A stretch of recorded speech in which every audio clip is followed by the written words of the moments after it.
Hello students, Harappan institute में आपका बहुत बहुत स्वागत है। आज के इस वीडियो में हम देखेंगे chapter electric field and force का वेरी इंपॉर्टेंट टॉपिक जो कि है गॉस थ्योरम। तो आइए हम लोग समझते हैं कि गॉस थ्योरम क्या होती है, कैसे हमें अप्लाई करना होता है, ये सारी चीजों के बारे में आज हम डिस्कस करेंगे।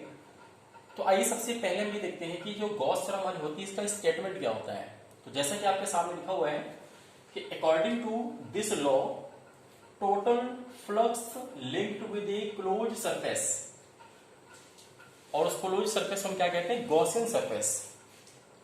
किससे कौन होता है, is 1/ε0 times the charge enclosed by the closed surface. अब देखिए इसका मीनिंग क्या हुआ, आपको मैं डायग्राम से सिखाता हूं। आपको क्या करना है, जब भी आपको ऐसा लगे कि हमारे सामने कोई क्लोज सरफेस दिया हुआ है, अब वो क्लोज सरफेस कोई भी हो सकता है, चाहे वो स्फीयर हो या फिर कोई क्यूब हो या क्यूबॉइड हो, कैसा भी उसका सिलेंडर भी हो सकता है, पूरा क्लोज होना चाहिए। अगर उसके अंदर हमारा चार्ज प्रेजेंट है तो आपको पता है कि चार्ज से हमेशा इलेक्ट्रिक लाइंस यहाँ पे पास होती हैं। अगर पॉजिटिव है तो आउटसाइड में पास होगी और अगर निगेटिव है तो इनसाइड में पास होगी। तो ये आपको पता है कि ये जो लाइंस है ये कहीं ना कहीं इस क्लोज सरफेस को कट करते हुए बाहर आएंगे तो अंदर आएंगे। तो जब भी कोई लाइंस हमारी किसी सरफेस को कट करती है तो उसको हम क्या बोलते हैं, फ्लक्स। क्लियर। और ये क्योंकि इलेक्ट्रिक लाइंस है तो उसको हम क्या बोलेंगे, इलेक्ट्रिक फ्लक्स। तो इन्होंने बोला कि इलेक्ट्रिक फ्लक्स हमारा किसके इक्वल होगा, तो आपको इसलिए याद रखना है कि 1/ε0। ये आप जानते हैं ε0 हमारा क्या होता है, परमिटिविटी ऑफ फ्री स्पेस। इसको आपको मल्टीप्लाई करना है किससे, जितना चार्ज हमारा इसके अंदर रखा हुआ है। अब हो सकता है कि अभी यहाँ पे मैंने सिंगल चार्ज रखा हुआ है, मोर देन 1 हो सकते हैं। तो आपको टोटल एंक्लोज यानी कि यहाँ पे आपको देखना है ये स्केलर क्वांटिटी होती है, यानी कि आपको विद साइन यहाँ पे ऐड करना है। अगर सभी पॉजिटिव वाले हैं तो सिंपल सा पॉजिटिव यहाँ पे ऐड कर देना है, और अगर कुछ नेगेटिव वाले हैं तो यहाँ पे उनको उसी तरीके से पूरा टोटल यहाँ पे क्लोज चार्ज रखना है। तो सिंपल सा कह सकते हैं कि total electric flux is equal to 1/ε0 times charge enclosed under the curve. या दूसरे तरीके से लिख सकते हैं कि आपको पता है कि जो हमारा इलेक्ट्रिक फ्लक्स होता है वो हमारा E vector dot A vector होता है। तो यहाँ पे देखिए मैंने यहाँ पे छोटे से एरिया को लिया, लेकिन आगे मैंने क्लोज सरफेस लगा दिया, मतलब टोटल एरिया को कवर कर रहा है। और हमारा एरिया कैसा होना चाहिए, हमारा एरिया होना चाहिए क्लोज। तो ये हमारा स्टेटमेंट है। तो सबसे पहले आपको स्टेटमेंट के बारे में पता होना चाहिए कि हाँ हमारा जो स्टेटमेंट है वो हमारा स्टेटमेंट क्या है और हमें उसको कैसे करना है। अब इसके बाद देखिए इसको प्रूफ करना आपको आना चाहिए। इसको प्रूफ कैसे करते हैं, तो आइए यहाँ पे देखते हैं। अगर यहाँ पे मैं प्रूफ करने के लिए आपको बताऊं तो देखिए प्रूफ करने के लिए आपको क्या करना है, सपोज यहाँ पे मैंने ऑलरेडी चार्ज रखा हुआ है। अब क्योंकि आपको पूरा का पूरा सरफेस आपको लेना है, उससे पहले क्या करते हैं हम लोग एक छोटा सा स्मॉल यहाँ पे कर्व लेते हैं शेप। ठीक है, ये हमारा स्मॉल एरिया है। अब अगर ये स्मॉल एरिया है तो उसका जो वैल्यू होगा उसको हम लोग DA करके यहाँ पे शो करते हैं, DA वेक्टर। तो अब आप देख रहे हैं कि यहाँ पे जो चार्ज हमारा रखा हुआ है ये ऑल सरफेस में इसके लाइंस बाहर आ रही है, लेकिन हमें सिर्फ क्या करना है, हमें इतने एरिया को केवल फोकस करना है। बाद में उसको इंटीग्रेट कर देंगे तो हमारा पूरा का पूरा यहाँ पे क्या आ जाएगा, हमारा टोटल एरिया आपको फाइंड हो जाएगा। तो ये देखिए क्या इस छोटे से एरिया से कोई इलेक्ट्रिक लाइंस पास हो रही है, बिल्कुल। आप देखेंगे कुछ इलेक्ट्रिक लाइंस यहाँ से पास हो रही है, मान लीजिए इलेक्ट्रिक लाइंस यहाँ से पास हो रही है। तो ये कहीं ना कहीं क्या है, इलेक्ट्रिक फील्ड के डायरेक्शन में, जो कि इस सरफेस एरिया की इस तरफ है। और जबकि अगर मैं आपसे कहूं ये हमारा जो सरफेस एरिया है, सरफेस एरिया भी एक वेक्टर क्वांटिटी होता है जिसकी जो डायरेक्शन होती है वो always perpendicular to the surface. तो इसका जो भी आपका परपेंडिकुलर है, मान लीजिए इसका परपेंडिकुलर इधर जा रहा है, तो ये हमारा कहने का DA की डायरेक्शन है, जो आपस में दोनों एक दूसरे से थीटा एंगल को फॉर्म कर रहे हैं। ऐसा मैंने यहाँ पे देख लिया कि हाँ इसका जो हमारा एरिया है उसकी डायरेक्शन ये है और इलेक्ट्रिक फील्ड की है जो कि यहाँ पे थीटा हमारा इनके बीच का एंगल है। तो अगर मैं बोलूं कि यहाँ पे अगर मैंने सिर्फ स्मॉल एरिया लिया है तो जो फ्लक्स यहाँ पे कट कर रहा है यानी जो लाइंस पास करी तो हमारा फ्लक्स भी स्मॉल होगा। तो यहाँ पे हम जानते हैं कि अगर हम बात करेंगे स्मॉल फ्लक्स की तो फ्लक्स के आगे हमको डेरिवेटिव लगाना पड़ेगा, मींस DE। अब आपको पता अगर DE मैंने लिया है तो हमारा इलेक्ट्रिक रिफ्लक्स होगा वो हम जानते हैं E vector dot A vector होता है। तो हमें एरिया भी कैसा लेना होगा, small area, that means DA vector. Okay, लेकिन अब अगर मैं आपसे पूरी सरफेस की यहाँ पे बात करूंगा तो यहाँ पे आपको लगा देना इंटीग्रेशन और यहाँ पे भी आपको लगा देना इंटीग्रेशन। लेकिन ये जो सरफेस होनी चाहिए कैसे होनी चाहिए, क्लोज्ड। यहाँ पे आपको छोटा सा ऐसे लगा देना है और ऐसे करके सर्कल कर देना ताकि ये हमारा कहीं ना क्लोज सरफेस को शो करेगा। अब ये देखिए हमारा जो स्मॉल फ्लक्स दिख रहा है ये कहीं ना कहीं इंटीग्रेशन होने के बाद कंप्लीट फ्लक्स बन गया है फाई ई, और इसको हमको यहाँ पे सॉल्व करना है। तो इंटीग्रेशन अगर यहाँ पे लेके चले तो आप इसको जानते हैं, दो वेक्टर इक्वेशन का डॉट यहाँ पे आ रहा है, इसको हम लिख सकते हैं E D and cos theta. अब यहां पे आपको देखना है कि इलेक्ट्रिक फील्ड कहां पर, इस पर्टिकुलर एरिया के पास, जो कि चार्ज हमारा यहां रखा है, और यहां से हमारा जो स्मॉल एरिया है वो कहीं ना कहीं मान लेते हैं आर डिस्टेंस पे है, मतलब ये कि चार्ज से आर डिस्टेंस दूर हमारा ये एरिया है। तो किसी चार्ज से आर डिस्टेंस हमारा इलेक्ट्रिक फील्ड आप जानते हैं कि E इक्वल टू क्या होता है 1/4 बाय एप्सिलॉन नॉट, ठीक है, और Q अपॉन आर स्क्वायर। ये हम लोग जानते हैं कि हमारे इलेक्ट्रिक फील्ड का फॉर्मूला ये होता है। तो अगर ऐसे ही अगर मैं इलेक्ट्रिक फ्लक्स यहाँ पे फाइंड करेंगे तो हमारा जो फ्लक्स आएगा वो आप देख सकते हैं क्लोज इंटीग्रल, यहाँ पे इसकी जगह लिखेंगे 1/4 पाई एप्सिलॉन नॉट और Q अपॉन आर स्क्वायर, और फाइनली आप देख रहे हैं डीए कॉस थीटा। अब यहाँ पे जो कांस्टेंट टर्म है, जैसे कि अगर देखा जाए ये हमारे सारे कांस्टेंट टर्म है 1/4 पाई एप्सिलॉन, और इसको आगे अगर लाते हैं 1/4 पाई एप्सिलॉन नॉट, तो हमारा इंटीग्रेशन करना है क्या बचेगा, यहाँ पे ये चार्ज हमारा कांस्टेंट है, एक बार आपने पुट कर दिया तो हमारा कांस्टेंट होगा, तो यहाँ पे क्यू को बाहर ले आएंगे, तो फाइनली अंदर आप देखेंगे कि डीए कॉस थीटा और अपॉन में क्या है कि आर स्क्वायर है। अब उसका ये देखिए, ये तो हमारा फिलहाल एंगल की बात हो रही है, कोई दिक्कत नहीं, देखिए यहाँ पे एरिया यानी कि छोटा सा एरिया है, और देखिए आर स्क्वायर क्या चीज है, मतलब आप कह सकते हैं छोटा सा एरिया है, आर इधर से भी और आर इधर से भी। तो ये आपका जो एरिया है, दोनों आर को बस यहां से मिलाते हैं, तो यहाँ पे यानी कि क्यू के पास जो एंगल को फॉर्म करता है उसको बोलते हैं सॉलिड एंगल, इसको हम लोग डी ओमेगा से शो कर सकते हैं।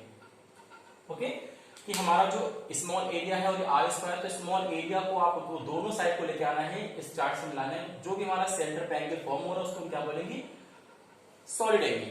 तो यहाँ पे इसके लिए आपको लिखना है डी ओमेगा, तो यहाँ पे आप लिख सकते हैं कि Q by 4 pi epsilon naught, integration आपको लगाना है क्लोज रहिए, और इस पूरी क्वांटिटी का यहाँ पे आएगा डी ओमेगा।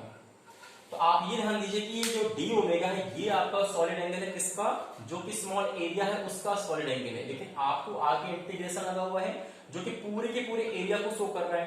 तो आपको मालूम होना चाहिए किसी भी कोई भी ज्योमेट्री क्यों ना हो, चाहे वो स्फीयर हो या फिर वो आपका सिलेंडर हो या जो भी हो, अगर हमारी क्वांटिटी पूरी कैसी है, वो क्लोज्ड है, ठीक है, टोटल है, उसका सॉलिड एंगल हमें सेंटर पे बनता है 4 पाई। ये आपको डेटा याद भी रखना है। तो इसकी हम क्या करेंगे, इस पूरे टर्म की हम लिख सकते हैं 4 पाई, तो यहाँ पे हो जाएगा Q by 4 pi epsilon naught और 4 पाई, यहाँ पे जो Q थे इंक्लोज है, जो भी चार्ट के अंदर रखा हुआ है। अभी 4 पाई से 4 पाई कैंसिल आउट करेंगे, तो फाइनली आप देखेंगे कि हमारा जो रिजल्ट आ रहा है, यानी कि जो फ्लक्स हमारा आ रहा है, वो आपको दिखाई देगा phi E is equal to Q upon epsilon naught, या आप लिख सकते हैं 1 अपॉन एप्सिलॉन नॉट और Q इनक्लोज्ड। तो ये देखिए गॉस थ्योरम का हमारा यहाँ पे है। अब इसका जो आपको यूनिट याद रखना है, वो यूनिट भी आप याद रखिए कि हमारा इलेक्ट्रिक फील्ड का जो यूनिट होता है वो होता है न्यूटन पर कूलॉम, और उसका जो एरिया होता है उसका होता है मीटर स्क्वायर, तो आप लिख सकते हैं न्यूटन मीटर स्क्वायर पर कूलॉम। तो यहां से आपको मैंने जो बताया कॉन्सेप्ट वो ये है कि गॉस थ्योरम क्या होती है, क्या इसका फॉर्मूला है, कैसे इसको प्रूव किया जाता है, ये सारी चीजें आपको मैंने यहाँ बताया है। अब इसके बाद हम जानेंगे कि हमारा जो ये गॉस थ्योरम होता है इसके एप्लीकेशन क्या है, कहां कहां इसको हम यूज करते हैं, अब हम उसके बारे में यहाँ पे सीखेंगे।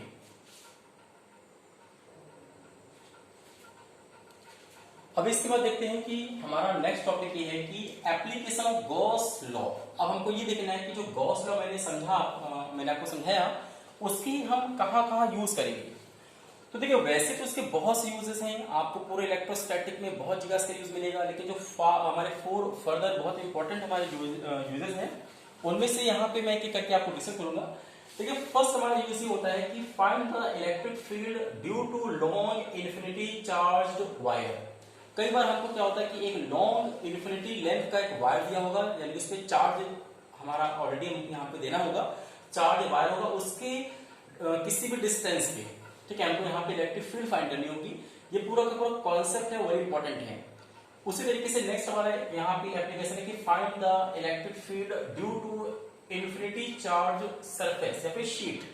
कई बार क्या होता है कि हमको यहाँ पे बहुत यहाँ पे जो हमारी शीट है बहुत लॉन्ग शीट होती है यहाँ पे साइज में, और वो हमारी चार्ज होती है, तो उसकी वजह से मैं इलेक्ट्रिक फील्ड फाइंड कर रहा हूँ। तो ये हमारा जो कॉन्सेप्ट है बहुत ज्यादा हमारा यूज होता है कैपेसिटर में। जब आपको कैपेसिटर यहाँ पे पढ़ाया जाएगा तो आपको याद रखना है कि ये कैपेसिटर में बहुत ज्यादा यूज होने वाला टॉपिक है। So this is also very important topic. Next हमारा टॉपिक ये है कि फाइंड द इलेक्ट्रिक फील्ड कहाँ outside on the surface and inside due to charge spherical shell, जो कि कैसा होना चाहिए, कंडक्टिव होना चाहिए। अगर आपको यहाँ पे देखिए स्फेरिकल शेल का मतलब क्या है, जो अंदर से खाली हो, मींस हॉलो होना चाहिए। अगर कोई कंडक्टिव हमारे स्फीयर है हॉलो शेप का, तो उसके आउटसाइड में ऑन द सरफेस और इनसाइड में हमारा कितना इलेक्ट्रिक फील्ड होता है, वो भी हम गॉस थ्योरम की हेल्प से फाइंड करते हैं।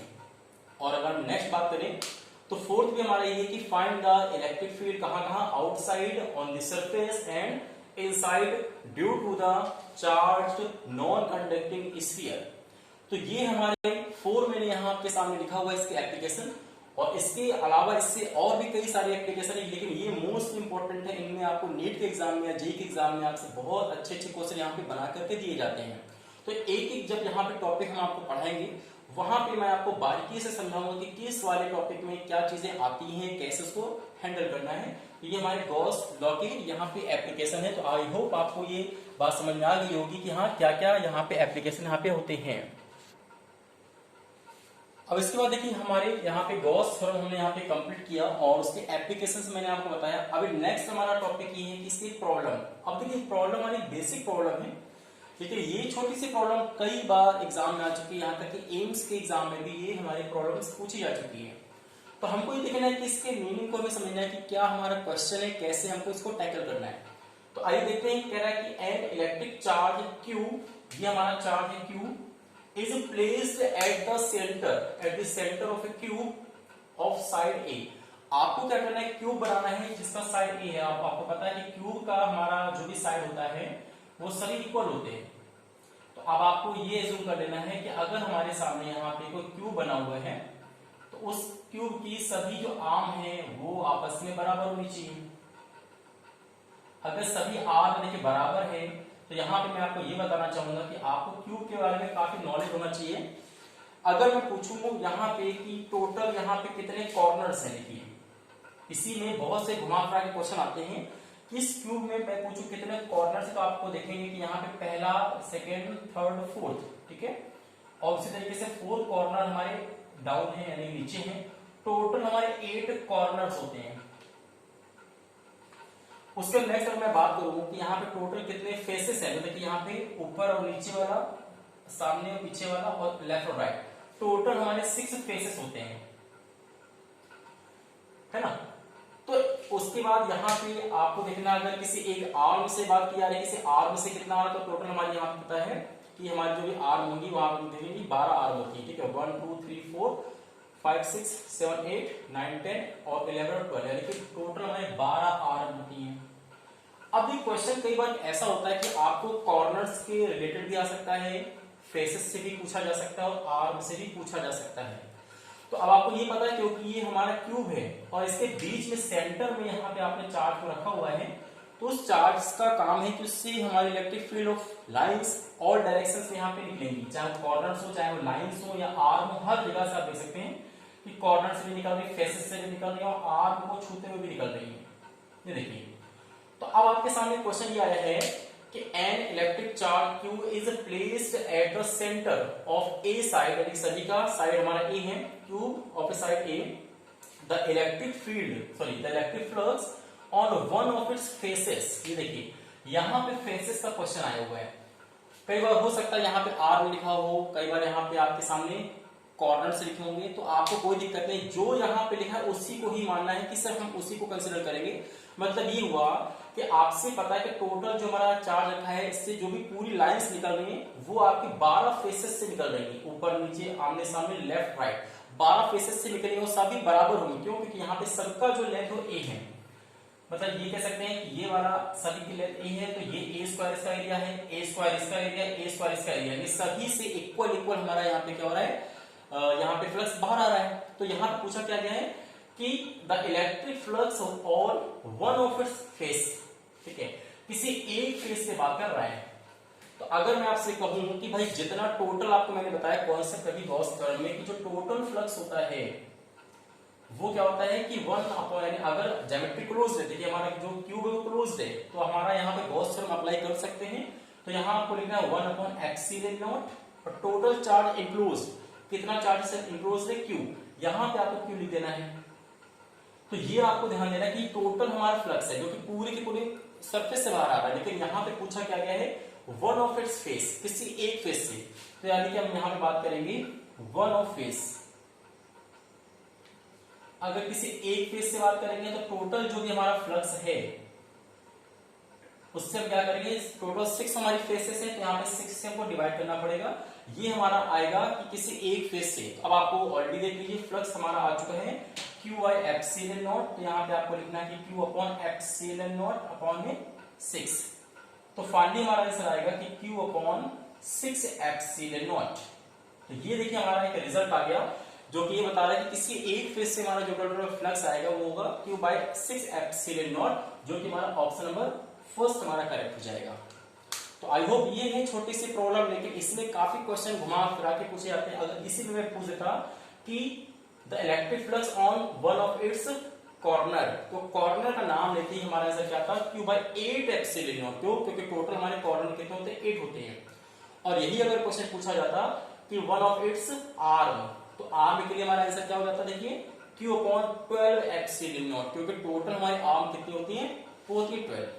तो इस तरीके से हमारा ये जो वीडियो है इसमें हमने गॉस थ्योरम के बारे में समझा कि व्हाट इज गॉस थ्योरम, कैसे उसको हमें प्रूव करना है, कहाँ इसके एप्लीकेशंस होते हैं, और उसी से रिलेटेड हमारी छोटी सी और इंपॉर्टेंट प्रॉब्लम जो कि आपकी बड़े बड़े एग्जाम में पूछी जा चुकी है, इससे रिलेटेड कई सारे क्वेश्चन पूछे जा चुके हैं। तो उम्मीद करता हूँ आपको ये वीडियो जरूर पसंद आया होगा, और अगर पसंद आया तो प्लीज जरूर यहाँ पे सब्सक्राइब करेंगे और हमारे यहाँ पे इंस्टीट्यूट में कांटेक्ट करिए, ताकि हम, अगर आप यहाँ पे चूज करते हैं तो हम यहाँ पे इसके बाद डिटेल में सारी चीजों को जानेंगे, जिससे कि हमारे आगे के जो आने वाले एग्जाम है वो आपको काफी बेनिफिट यहाँ पे देंगे। तो इसी उम्मीद के साथ मिलते हैं एक नेक्स्ट वीडियो में, तब तक के लिए बहुत बहुत थैंक यू।